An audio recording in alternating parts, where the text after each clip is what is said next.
এ রাজ্যে তৃণমূলের দল ভাঙার মহাসংকট, চরম রাজনৈতিক ডামাডোল। আর তার মধ্যেই এবার অভিষেক বন্দ্যোপাধ্যায় পৌঁছে গিয়েছেন গতকাল দিল্লিতে। আজ যাচ্ছেন মমতা বন্দ্যোপাধ্যায়। আমরা জানি যে বৈঠক রয়েছে 8ই জুন, ইন্ডি জোটের বৈঠক। তার আগে অভিষেক বন্দ্যোপাধ্যায় দিল্লিতে পৌঁছে গিয়েছেন, মমতা বন্দ্যোপাধ্যায়ও আজ যাচ্ছেন দিল্লিতে। এই অবস্থায় কি হতে পারে? কারণ আমরা বিধানসভায় দেখেছি ভেঙে খান খান হয়ে গিয়েছে তৃণমূল।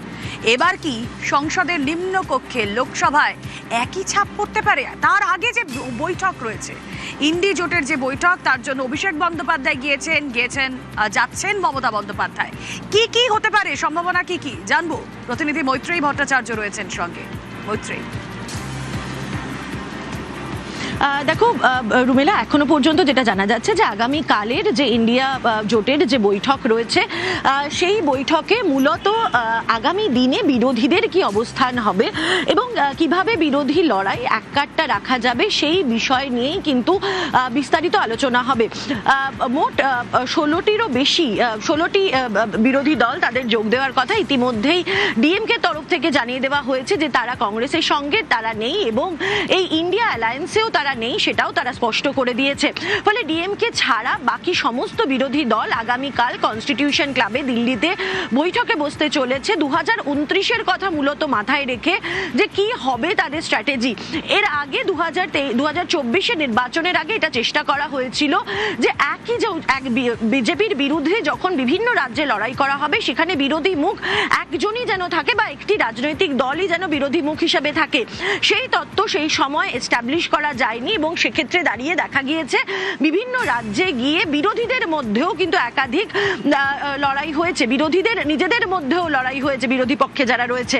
ফলে ইন্ডিয়া জোটের জোট সঙ্গীদের মধ্যে যাতে আগামী দিনে লড়াই না হয় এবং একেবারে ইন্ডিয়া জোট বনাম বিজেপি যাতে 2029-এর লড়াই হয় সেই নিয়ে স্ট্র্যাটেজি ঠিক করতেই এই ইন্ডিয়া জোটের বৈঠক বলে জানতে পারছি। তবে তৃণমূল কংগ্রেসের দিল্লি আসা তৃণমূল কংগ্রেসের সর্বভারতীয় সভাপতি অভিষেক বন্দ্যোপাধ্যায় ইতিমধ্যেই এসে গিয়েছেন। মমতা বন্দ্যোপাধ্যায় আজই আর কিছুক্ষণের মধ্যে আসতে চলেছেন দিল্লিতে। তাদের আসার পেছনে কিন্তু শুধুমাত্র যে ইন্ডিয়া জোটের বৈঠক রয়েছে তাই নয়, একই সঙ্গে দলের যে সংসদীয় ভাঙনের যে ইঙ্গিত পাওয়া গিয়েছে সেই ভাঙন রোখারও কিন্তু একটা চেষ্টা রয়েছে বলে একটা সম্ভাবনা এটা তো রয়েছেই যে দল বাঁচাতে দিল্লিতে তৃণমূল। মৈত্রী, আরো স্পষ্ট করতে চাইবো মৈত্রী যে এই ইন্ডি জোটের বৈঠক কি তাহলে একটা বাহানা মাত্র? দেখো, ইন্ডি জোটের বৈঠক করার কথা হচ্ছিল এবং সেক্ষেত্রে দাঁড়িয়ে তৃণমূল কংগ্রেসের তরফ থেকেই মূলত এই প্রস্তাবটা রাখা হয় এবং দ্রুত যাতে বৈঠক হয় সে বিষয়ে কথা বলা হয়। কিন্তু ইন্ডি জোটের বৈঠক শুরু হওয়ার পর তারপরে তৃণমূল কংগ্রেসের মধ্যে একাধিক বদল হয়েছে। একেবারে পরিষদীয় যে দল রয়েছে অ্যাসেম্বলিতে ভাঙন ধরে গিয়েছে, বিধানসভায় এমএলএদের মধ্যে ভাঙন ধরেছে এবং এখন এমপিদের মধ্যেও ভাঙন ধরার পরিস্থিতি তৈরি হয়েছে। যেটা আমরা জানতে পারছি যে শুধু তারা যে এখানে ভিজিট করছেন তাই নয়, একেবারে তৃণমূলের সর্বোচ্চ স্তর থেকে সাংসদদের কাছে ফোন করে তাদের মান ভাঙানো এবং এই ভাঙনটা আটকানোর জন্য সর্বতোভাবে চেষ্টা করা হচ্ছে। ফলে সেই জায়গায় দাঁড়িয়ে সাংসদদের মধ্যেও যারা বিক্ষুব্ধ সাংসদ রয়েছেন, যারা দল তৈরি করার চেষ্টা করছেন এবং যারা এই ভাঙনের একেবারে পুরোধা রয়েছেন, তার সঙ্গে সঙ্গে তাদের যেরকম সংখ্যায় কিছুটা কম রয়েছে তার পাশাপাশি তৃণমূল কংগ্রেসের একেবারে সর্বোচ্চ নেতৃত্বের তরফ থেকেও কিন্তু চেষ্টা করা হচ্ছে শেষবারের মতো যাতে এই সংসদের ভাঙনটা অর্থাৎ মমতা বন্দ্যোপাধ্যায়ের গোপন এজেন্ডা নিয়ে নাকি অভিষেক বন্দ্যোপাধ্যায় গিয়েছেন। তাহলে কি এই ইন্ডিয়া জোটের বৈঠক শুধুমাত্র বাহানা? পর্দার আড়ালে কি আসলে দলের ক্ষুব্ধ অসন্তুষ্ট সাংসদদের মান ভাঙিয়ে ড্যামেজ কন্ট্রোলের একটা মরিয়া চেষ্টা? অবশ্যই সেটা তো সময়ই বলবে। কিন্তু এদিকে আমরা দেখলাম কি 60 জন বিধায়ককে নিয়ে মহারাষ্ট্র মডেলের ধাঁচে ঋতব্রত বন্দ্যোপাধ্যায় যেই সংখ্যাগরিষ্ঠতা পেয়েছেন তাতে তৃণমূল নেত্রী মমতা বন্দ্যোপাধ্যায়কে ধাক্কা দিয়েছেন ঋতব্রত বন্দ্যোপাধ্যায়। আর এখানেই দাঁড়িয়ে খুঁটি সাজাচ্ছে কি এবার এই নব তৃণমূল?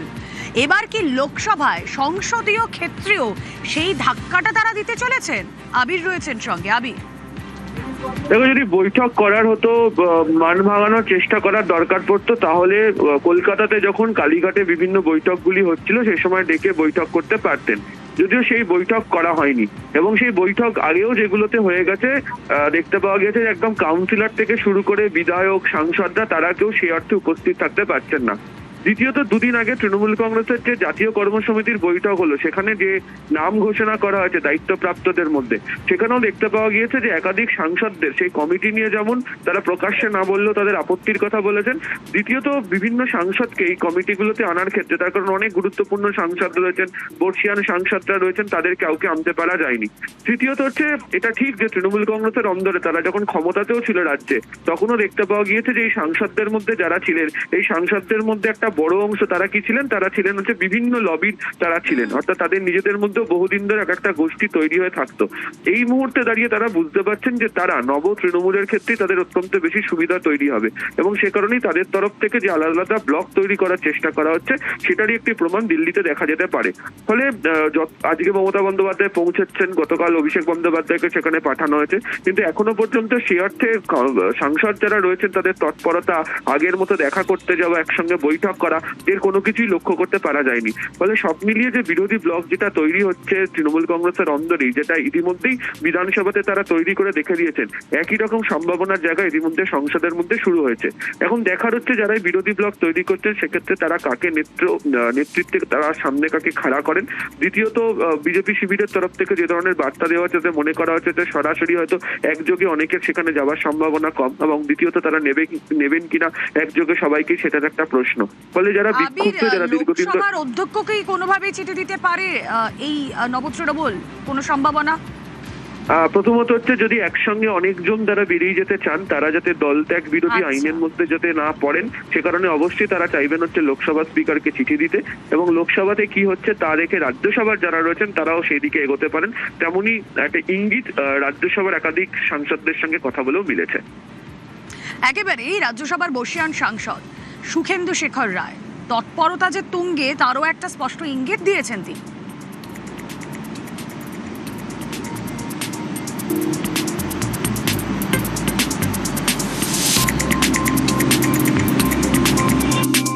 তো প্রাকৃতিক নিয়মেই যদি কোনো রাজনৈতিক দলে যখন ভাঙন শুরু হয়, সেটা হয়তো শুরু হয় একটা জায়গা থেকে। বিধানসভাতে যেটা ঘটেছে, পশ্চিমবঙ্গের রাজনৈতিক ইতিহাসে আমার অন্তত জানা নেই যে নির্বাচনী ফলাফল বেরোনোর এক মাসের মধ্যে বিরোধী দলের ৮০ জন সদস্যের মধ্যে ৬০ জন একযোগে তারা বেরিয়ে গিয়ে নেতৃত্বের প্রতি জিহাদ ঘোষণা করলেন। এটা একটা বিরল ঘটনা। তার কোনো প্রতিক্রিয়া একইভাবে আমাদের দলের লোকসভা সদস্যদের ক্ষেত্রে বা রাজ্যসভা সদস্যদের ক্ষেত্রে একেবারেই পড়বে না, এটা আমি মনে করি না।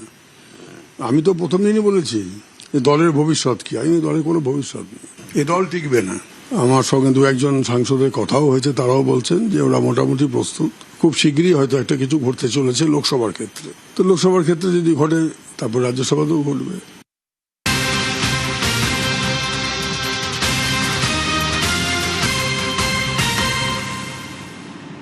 একসময় কংগ্রেস ছেড়ে বেরিয়ে আসেন মমতা বন্দ্যোপাধ্যায়, তৈরি করেন তৃণমূল কংগ্রেস। তখন কংগ্রেস শিবিরের অনেকেই যোগ দেন তার সঙ্গে। আজ যখন এই INDI এর বৈঠক হচ্ছে, এই ইন্ডিয়া জোটের বৈঠক, সেখানে দাঁড়িয়ে মমতা বন্দ্যোপাধ্যায় তৃণমূল দলের মুখ, অন্যদিকে লোকসভায় একটা বড় শরিক। আমরা যদি দেখি যে সংখ্যাগরিষ্ঠতার দিক থেকেও, তাহলে ফার্স্ট হচ্ছে কংগ্রেস, সেকেন্ড লার্জেস্ট হচ্ছে তৃণমূল। আর এই ইন্ডি জোটের ক্ষেত্রে দুটো বড় শরিক, এক তৃণমূল, এক কংগ্রেস। এই সময় দাঁড়িয়ে কংগ্রেস কি করবে? দেখুন, গতকালই রাহুল গান্ধীর সঙ্গে অধীর রঞ্জন চৌধুরীর বৈঠক হয়েছে। কংগ্রেস কি ভাবছে এই ইন্ডিয়া জোটের আগে, কি হলো গতকালের বৈঠকে, একটু জেনে নেবার চেষ্টা করি। মৈত্রী রয়েছেন সঙ্গে। মৈত্রী, দেখো, ইন্ডিয়া জোটের বৈঠকের আগে কংগ্রেসের তরফ থেকে কিন্তু এটা বোঝার চেষ্টা করা হচ্ছে যে তৃণমূল কংগ্রেস কোন দিকে দাঁড়িয়ে রয়েছে, কোন পরিস্থিতিতে দাঁড়িয়ে রয়েছে, এবং সেই জল মাপার জন্যই কিন্তু ভরসা করা হয়েছে একেবারে কংগ্রেসের যিনি পিসিসি প্রেসিডেন্ট তাকে নয়, বরং বর্ষিয়ান সাংসদ অধীর রঞ্জন চৌধুরীকেই ভরসা করা হয়েছে। এবং সেক্ষেত্রে দাঁড়িয়ে কি অবস্থায় দাঁড়িয়ে রয়েছে তৃণমূল কংগ্রেস, সেটার রিপোর্ট নেওয়ার পাশাপাশি প্রচুর এরকম তৃণমূল কংগ্রেসের চলে যাওয়া, কংগ্রেস থেকে তৃণমূল কংগ্রেসে চলে যাওয়া নেতারা তারা এখন কংগ্রেসে ফিরতে চাইছেন, ফলে তাদেরকে কতটা নেওয়া হবে, কি নেওয়া উচিত, সেই বিষয়েও কিন্তু কংগ্রেসের অন্দরে কথা হয়েছে। যদি গত কিছু বৈঠক ইন্ডিয়া জোটের দেখা যায়, তাহলে সেক্ষেত্রে কিন্তু দেখা গিয়েছে লোকসভায় যারা বিরোধী দলের অন্যতম গুরুত্বপূর্ণ শরিক তৃণমূল কংগ্রেস, তারা কিন্তু কখনো কখনো কংগ্রেসের আহ্বানে সাড়া দেয়নি, দূরত্ব বজায় রেখেছে। এমনকি কংগ্রেসের বিশেষত লোকসভা বা সংসদ চলাকালীন তাদের যে অবস্থান, তার থেকে ভিন্ন অবস্থান নিয়েছে তৃণমূল কংগ্রেস। সেই জায়গায় দাঁড়িয়ে এখন যখন তৃণমূল কংগ্রেস এতটা বিপাকে রয়েছে, সেখানে দাঁড়িয়ে কংগ্রেসের কি অবস্থান হয় সেটা কিন্তু দেখার মতো বিষয় হবে। এবং ইন্ডিয়া জোটের আগেই কংগ্রেসের কি অবস্থান হতে পারে সেটা নিয়ে জল মাপার জন্য বা সেটা বিষয়ে সম্যক জ্ঞানের জন্যই কিন্তু একেবারে বর্ষিয়ান সাংসদের ওপর ভরসা রেখেছেন রাহুল গান্ধী, এবং সেই কারণেই অধীর রঞ্জন চৌধুরীর সঙ্গে গতকাল দীর্ঘক্ষণ তিনি বৈঠক করেছেন। বেশ, আর অধীর রঞ্জন চৌধুরী তিনি খুব গুরুত্বপূর্ণ একটা মন্তব্য করেছেন। তৃণমূলে যারা ভালো তৃণমূল, যারা নিচু তলার তৃণমূল, যারা সত্যি ভালো, যারা কাজ করতে চান, তারা যদি আসতে চান তাদের জন্য কি দরজা খোলা? কি বলছেন অধীর চৌধুরী, শুনুন। আমি আমার তরফ থেকে তৃণমূলের যারা নিচু তলার কর্মী, যারা সততার সঙ্গে নিষ্ঠার সঙ্গে পার্টি করেছে, আমি তাদের কাছে অ্যাপিল করেছি যে আপনারা সব কংগ্রেসে ফিরে আসুন, কংগ্রেসের দরজা আপনাদের জন্য খোলা আছে। কারণ তৃণমূল কংগ্রেসের একটা অফশুট, কংগ্রেস থেকেই তৈরি হয়েছে। তাই আমি তাদেরকে, কংগ্রেসকে তৃণমূলের গার্বেজ হিপের কথা বলিনি, তৃণমূলে যত আবর্জনা জড়ো করবার জন্য বলিনি, কিন্তু যারা নিচেতলার তৃণমূলের কর্মী আছে, যারা সততার সঙ্গে পার্টিটা করে এখন বুঝতে যে ঠকে গেলাম, তাদেরকে আহ্বান জানিয়েছি, এটা আমি বলেছি।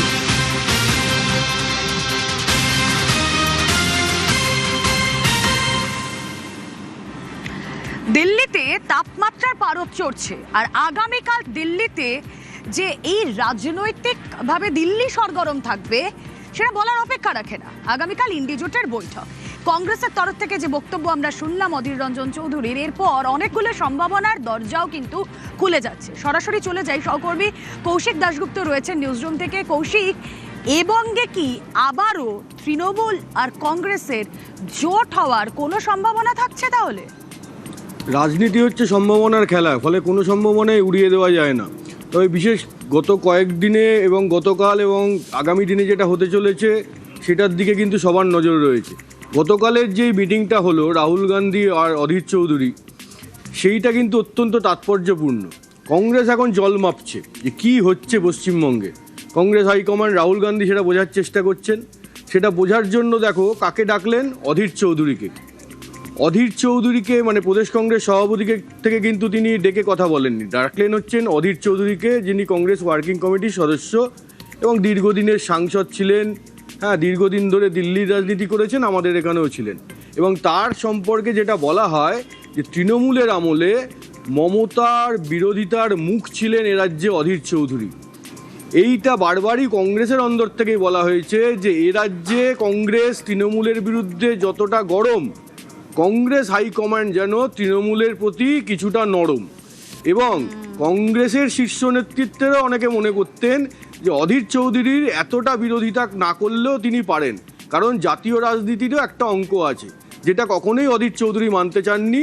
তিনি বারবার বলেছেন যে তৃণমূলের যদি বিরোধিতা করতে না করা যায় তাহলে এই রাজ্যে কংগ্রেসকে টিকিয়ে রাখা কঠিন হয়ে যাবে। সেই অধীর চৌধুরীর কাছ থেকেই কিন্তু এরকম একটা তাৎপর্যপূর্ণ সময় রিপোর্ট নিলেন রাহুল গান্ধী। এইবার যেটা হচ্ছে জোটের প্রশ্ন, আগামী দিনে কি কংগ্রেস আর তৃণমূল কাছাকাছি আসতে পারে, হাত ধরতে পারে একে অপরের? দুটো সম্ভাবনা, হয় কংগ্রেস আর তৃণমূলের জোট হবে অথবা হবে না। কংগ্রেসের একাংশ মনে করছে, এই রাজ্যের কংগ্রেসের, যে তৃণমূলের সঙ্গে জোট করা উচিত নয়, একলা চলাই উচিত। যেই একলা চলো স্লোগানকে সামনে রেখে এবার কংগ্রেস ভোটে লড়েছে, সেটাই করা উচিত।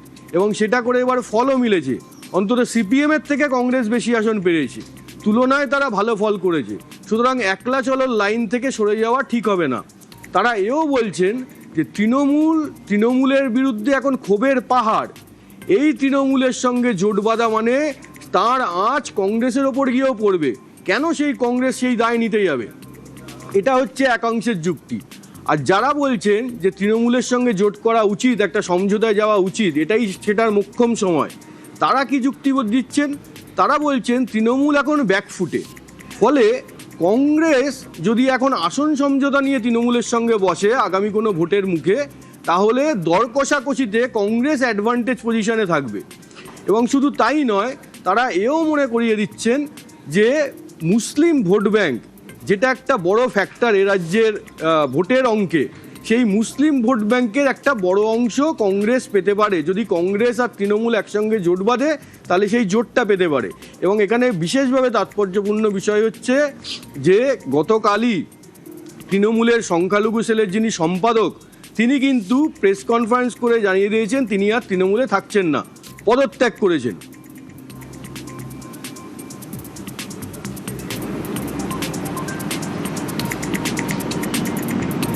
এখানে থাকার নিজের সম্মান হারাবার বরাবর আছে।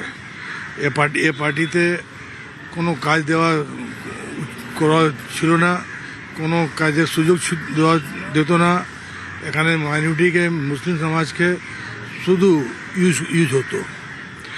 এই জন্যে আমি ডিসিশন নিয়েছি এই পার্টি থেকে আমি রিজাইন দিই। দেখো, অনেকেই মনে করছেন এই আগামী দিনে পশ্চিমবঙ্গের রাজনীতি কোন পথে এগোবে, সেটার জন্য মুসলিমরা কোন দিকে এগোচ্ছে, এই মুসলিম ভোট ব্যাংক কোন দিকে যাচ্ছে, সেটা অত্যন্ত গুরুত্বপূর্ণ। তৃণমূলের একটা দিনের পর দিন একের পর এক ভোটে এই মুসলিম ভোট ব্যাংক তৃণমূলের ছিল বড় ভরসা। সেটা যে অনেকেই মুখ ফিরিয়েছেন সেটা ভোটের ফলেই স্পষ্ট। তৃণমূল ভোটটা কি হয়েছে, নানাভাবে ভাগ হয়েছে। কিছুটা কংগ্রেসে গেছে, কিছুটা সিপিএমে গেছে, কিছুটা আইএসএফে গেছে, এইভাবে ভাগ হয়েছে। তো সেই ভাগটা এইবার যখন বিজেপির এরকম হয়ে গেছে, তাহলে সেই জায়গাটাকে মুসলিম ভোট ব্যাংকে কারা কনসলিডেট করতে পারে, সেইটা এখন বড় প্রশ্ন। সেইখানেই কংগ্রেসের অনেকে মনে করছেন যে এই বেকায়দায় পড়া তৃণমূলের সঙ্গে যদি এখন সমঝোতা করে নেওয়া যায়, তাহলে মুসলিম ভোটের অনেকটাই তারা পেতে পারেন। কিন্তু এই যে কংগ্রেস এবং তৃণমূল যদি জোট হয়ও, সেখানেও একটা কাঁটা রয়েছে। কারণ অনেকেই মনে করিয়ে দিচ্ছেন যে 2016 সালে কংগ্রেস এবং বামেদেরও জোট হয়েছিল, 2021-এও জোট হয়েছিল, যেটা দেখা গেছিল যে বামেদের ভোটটা কংগ্রেসের কাছে গেছে, কিন্তু কংগ্রেসের ভোটটা বামেরা পায়নি। কেন পায়নি? এর ব্যাখ্যা অনেকে দিয়েছেন এভাবে যে দীর্ঘদিন ধরে সিপিএম বা বামেদের দ্বারা কংগ্রেসের অনেকে অত্যাচারিত হয়েছেন, নিচুতলার কর্মীরা মার খেয়েছেন, তারা কি করে সেই দিনগুলো ভুলে যাবেন? ফলে তারা যতই ওপরে জোট হোক, মানে আনুষ্ঠানিকভাবে জোট হোক, তারা কখনোই সেই জোটে সামিল হননি, তারা কখনোই সিপিএম বা বামেদের প্রার্থীকে ভোট দেননি। সেই একই ফ্যাক্টরটা এবার কাজ করতে পারে তৃণমূলের ক্ষেত্রে। তৃণমূল আর কংগ্রেস জোট হলে কংগ্রেসের বহু নিচুতলার কর্মী আছেন যারা গত 15 বছরে তৃণমূলের হাতে আক্রান্ত হয়েছেন, মার খেয়েছেন, দিনের পর দিন কোণঠাসা অবস্থায় থেকেছেন, ঘর বাড়ি ছেড়ে থাকতে হয়েছে। ওপরতলার নেতারা যতই জোট করুন কংগ্রেস আর তৃণমূলের, সেই জোট কি নিচুতলার কর্মীরা কখনো মেনে নেবেন? নিচুতলার কর্মীরা কি আদৌ কখনো তৃণমূলকে ভোট দেবেন? এই প্রশ্নটাও কিন্তু কংগ্রেস নেতৃত্বকে ভাবাচ্ছে। বেশ, জোটের এই জট কাটিয়ে কংগ্রেস কি একলা চলনীতিতেই চলে নাকি সমঝোতার পথেই হাঁটে? অবশ্যই আমাদের আগামী দিনে নজর থাকবে। আর এই বিষয়ে দিলীপ ঘোষ অত্যন্ত প্রাসঙ্গিক একটা মন্তব্য করছে। শুরু। দিল্লি যান, কলকাতা যান, কি তাদের সমাধানটা কি হবে? সেই জন্য সাধারণ মানুষ তাকে পরিত্যাগ করেছে, তার পার্টির লোকেরা পরিত্যাগ করে চলে যাচ্ছে পার্টিকে। সে পার্টির ভবিষ্যৎ কি? আরও একটা বৈঠক বাতিল, তৃণমূলের কাউন্সিলরদের বৈঠক বাতিল। গৃহদাহতেই কি এই বৈঠক বাতিল? দেখুন, তৃণমূল কাউন্সিলরদের বিভিন্ন সময় বিভিন্ন বিক্ষোভের মুখে পড়তে হচ্ছে এবং আজ তৃণমূল ভবনে যে বৈঠক ছিল তৃণমূল কাউন্সিলরদের নিয়ে, সেই বৈঠক বাতিল। এক্স্যাক্ট রিজন কি এই বৈঠক বাতিলের জানবো। আবির ঘোষাল রয়েছেন সঙ্গে। আবির, দেখো, ফিরহাদ হাকিম পদত্যাগ করার পর কলকাতা পুরসভাতে যদি মেয়রই পদত্যাগ করেন, তাহলে মেয়র পরিষদদের নিয়ে সেই পুরসভা চালানো যায় না। তবে এক্ষেত্রে দাঁড়িয়ে বেশ কিছু নিয়ম রয়েছে এবং নিয়মের পরিপ্রেক্ষিতে যেহেতু এখনো পর্যন্ত সংখ্যাগরিষ্ঠ কাউন্সিলর তৃণমূল কংগ্রেসের পক্ষেই ছিল, ফলে তাদেরকে সেই সুযোগ দেওয়াটা হচ্ছিল। এবং সেক্ষেত্রে দাঁড়িয়ে 3 দিনের মধ্যে যে তারা কি ব্যবস্থা গ্রহণ করবে তা জানার জন্য আজকে একটি বৈঠক হওয়ার কথা ছিল তৃণমূল ভবনে। সূত্রের খবর দুপুর 2টো নাগাদ সেই বৈঠক হতো এবং তৃণমূলের শীর্ষ নেতৃত্ব সেই বৈঠকে হাজির থাকতেন। কিছুক্ষণ আগে যেটা জানতে পারা যাচ্ছে যে এই বৈঠক বাতিল করা হয়েছে, কিন্তু বাতিল করা হলো কেন কারণ হিসাবে যেটা মনে করা হচ্ছে, প্রথমত হচ্ছে যে অধিকাংশ তৃণমূল কংগ্রেসের যারা কাউন্সিলররা রয়েছেন তারা ইতিমধ্যে দলের সঙ্গে তাদের যে দূরত্ব তা ক্রমাগত বৃদ্ধি করে ফেলেছেন। দ্বিতীয়ত হচ্ছে অধিকাংশ কাউন্সিলররা বিভিন্ন জায়গায় বেরোচ্ছেন না, তার কারণ গত কয়েকদিন ধরে যেভাবে তাদেরকে প্রবল বিক্ষোভের মধ্যে পড়তে হচ্ছে, সেই বিক্ষোভ আঁচ করতে পেরে তারা দূরে সরে যাচ্ছেন। আর তৃতীয়ত তারা মনে করছেন যে যখন মেয়রই নেই, মেয়র পরিষদের একাংশ তারা সরে যাচ্ছেন, বড় চেয়ারম্যানরা পদত্যাগ করছেন, তারা মনে করছেন যে এই অবস্থাতে মিটিং করে নতুন কোনো সিদ্ধান্ত গ্রহণ করার মতো কোনো জায়গা নেই। ফলে এই সমস্ত কারণেই আজকে দুপুরে যে বৈঠক হওয়ার কথা ছিল সেই বৈঠক বাতিল হয়েছে, এমনটাই আমরা জানতে পেরেছি। ওকে।